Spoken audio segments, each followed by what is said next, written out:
بسم الله الرحمن الرحيم اللهم صل على محمد وعلى آله وصحبه وسلم maanta waxa aynu halkan kelmado kooban ka oran doonaa waxa ay dadka qaar u bixiyaan jeegaan waxa aan leenahay jeegaanta iyo taariifadeeda iyo definitionkeeda iyo taariifadeeda iyo waxa ay tahay iyo taariikhda ay leedahay ka hadli mayno waxaan ka eegaynaa angle kale angle-kan ka eegaynaa waxa weeye dadka durbaanka colaada aatumaya ee leh laba reer ayaa wax isu dhibdhiibaya talada dalka isku warwareejinaya tuumbooyinna kula jira nimcada dalka oo kaligood shaqaya kuwaas baan rabaa inaan wax yar u sheego oo aan anigu uga aqoon badanahay xilligan la joogo inaan u sheego madaxweynaha cusub Muuse Bixi Cabdi waxaan isku ogeyn dalkan inay cadaalad ka dhalato kama hadlayno hore cadaalad ma u jirtay mise uma jireen taa anigu imka ka hadli maayo waxaan ka hadlaynaa hadda iyo wixii ka dambeeya dalkan wuxuu noqon doonaa meel aynu wada leenahay haddaynu nahay bulshada reer Somaliland dhamaanteed cid kastoo dunida ku nool wax way ka dhicdhici karaan qof kastoo wax xukumaya wax way ka dhicdhici karaan laakiin waxa dadaal iyo halgan loo gelayaa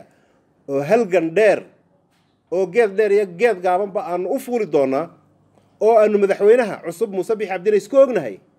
dalkan inay cadaalad ay ka dhacdo hadda malihi kamay jirin oo taa iyada waa baab kale oo waynu ka hadli doonaa khaladaad inuu jirayna waa la hubaa inuu khaladaad jiray laakiin waxaynu ka hadlaynaa madaxweynaha cusub muxuu la iman doonaa madaxweynaha cusub waxaan isku ognahay dalkan inay cadaalad ka dhacdo dalkan loo sinaado cid galbeed jirto oo iyo bari jirto oo jeegaana oo wax wada maamulaysa oo iyagu dalkani uu u xidhnaan doonaana haba yaraatee ma jirto annaguna waxaanu ka raali noqon doonaa haba yaraatee marnaba ma noqonayso waxaan idin sheegayaa walaalayaal amalka wanaajiya optimist waa inaad noqotaa ha ka hadlin mar kasta ha ka hadlin dhinaca xum waxa ka eegin dhinaca wanaagsan aynu ka eegno waxaan isku ognahay hogaamiyaha cusub ee dalku imika yeeshay dalkan inuu inaga badan yahay nimcadiisu inay naga badan tahay inuu yahay mid ka mid ah dalalka dunida ugu qanisan haddii hogaamiyahan oo imika hami weyn leh iyo tiim wanaagsan oo daacada oo dalkan jecel ay ishelaan waxaan isleeyahay 2 ilaa 3 sanadood isbedel yaab leh oo weligaan hore inoo soo barin ayaynu gaari doonaa